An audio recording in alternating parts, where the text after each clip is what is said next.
পিতামহ ভীষ্ম ও আচার্য দ্রোণের ওপর আমি কিভাবে বাণ নিক্ষেপ করব।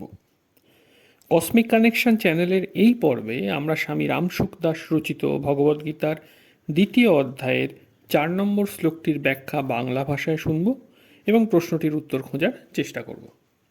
প্রথম অধ্যায়ে যুদ্ধ না করার জন্য অর্জুন অনেক যুক্তি দিয়েছিলেন। সেই যুক্তিকে কোনো প্রকার প্রশ্রয় না দিয়ে ভগবান অর্জুনকে তার আকস্মিক কাপুরুষসুলভ মনোভাবের জন্য তীব্র ভর্ৎসনা করেন এবং যুদ্ধ করতে নির্দেশ দেন। সেই কথায় অর্জুনও নিজের যুক্তিসমূহের সমাধান না পেয়ে হঠাৎ উত্তেজিত হয়ে ওঠেন। হে মধুসূদন, রণভূমিতে ভীষ্ম এবং দ্রোণের সঙ্গে বাণ দ্বারা আমি কি করে যুদ্ধ করব? কারণ হে অরিসূদন, এরা দুজনেই আমার পূজনীয়।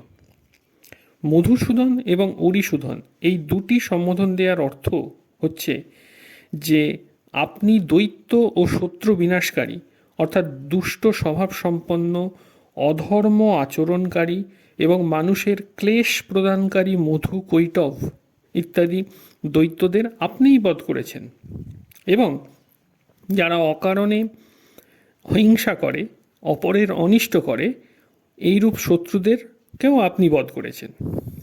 কিন্তু আমার সামনে পিতামহ ভীষ্ম এবং আচার্য দ্রোণ উপস্থিত, যারা আচরণাদিতে শ্রেষ্ঠ, আমাকে অত্যন্ত স্নেহ করেন এবং প্রীতিসহ শিক্ষা দিয়েছেন। আমি এইরূপ পরম হিতৈষী পিতামহ এবং বিদ্যাগুরুকে কি করে বধ করব? আমি ভীরুতার জন্য যুদ্ধবিমুখ হইনি, বরং ধর্মের দিকে তাকিয়েই যুদ্ধ থেকে বিরত হচ্ছি। কিন্তু আপনি বলছেন যে এই ভীরুতা, নপুংসকতা আমার মধ্যে কোথা থেকে এলো? আপনি একটু ভেবে দেখুন তো যে আমি পিতামহ ভীষ্ম এবং আচার্য দ্রোণের প্রতি কি করে বাণ নিক্ষেপ করব? হে কেশব, এ আমার কাপুরুষতা নয়। কাপুরুষতা তখনই হবে যদি আমি মরতে ভয় পাই। আমি মরতে ভয় পাই না, বরং আমি মারতেই ভয় পাই। সংসারে 2 প্রকার সম্পর্ক প্রধান: জন্ম সম্পর্ক এবং শিক্ষা সম্পর্ক।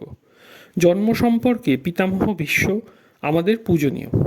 ছোটবেলা থেকে আমি ওর কোলেই পালিত হয়েছি। শিশুকালে আমি যখন ওকে বাবা বলে ডাকতাম, উনি আমাকে আদর করে বলতেন, আমি তো তোমার বাবারও বাবা। এইভাবে ভীষ্ম আমাকে অত্যন্ত আদর ও স্নেহ দিয়ে এসেছেন। শিক্ষার সম্পর্কে আচার্য দ্রোণ আমাদের পূজনীয়। উনি আমার শিক্ষাগুরু।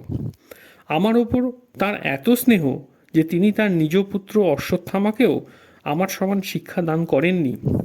তিনি ব্রহ্মাস্ত্র চালানো দুজনকে শেখালেও ব্রহ্মাস্ত্রের উপসংহার আমাকেই একমাত্র শিখিয়েছেন, নিজ পুত্রকে শেখাননি।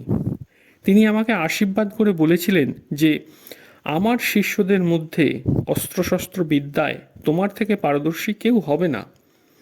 এরূপ পূজনীয় ভীষ্ম এবং আচার্য দ্রোণের সামনে ওরে, তুই ইত্যাদি উচ্চারণও তাদের বধ তুল্য পাপ। তাহলে হত্যা করবার জন্য তাদের সঙ্গে ধনুর্যুদ্ধ করা কত বড় পাপ! সম্পর্কে বড় হওয়ায় পিতামহ ভীষ্ম এবং আচার্য দ্রোণ দুজনেই অত্যন্ত শ্রদ্ধেয় ও পূজনীয়। আমার ওপর এদের পূর্ণ অধিকার আছে। সুতরাং এরা বরং আমার ওপর অস্ত্র নিক্ষেপ করতে পারেন, কিন্তু আমি কিভাবে তাদের ওপর বাণ নিক্ষেপ করব? তাদের প্রতিদ্বন্দ্বী রূপে যুদ্ধ করা আমার পক্ষে অত্যন্ত পাপের কাজ। কারণ তারা দুজনেই আমার সেবার যোগ্য। শুধু তাই নয়, আমার তাদের পুজো করা উচিত। এইরূপ পূজনীয় ব্যক্তিদের কিভাবে আমি বাণবিদ্ধ করব? সম্পূর্ণ পাঠটি শোনার জন্য আপনাকে ধন্যবাদ। কমেন্ট করে জানান যে পাঠটি আপনাদের কেমন লাগলো। পরবর্তী ভিডিও খুব তাড়াতাড়ি আসতে চলেছে।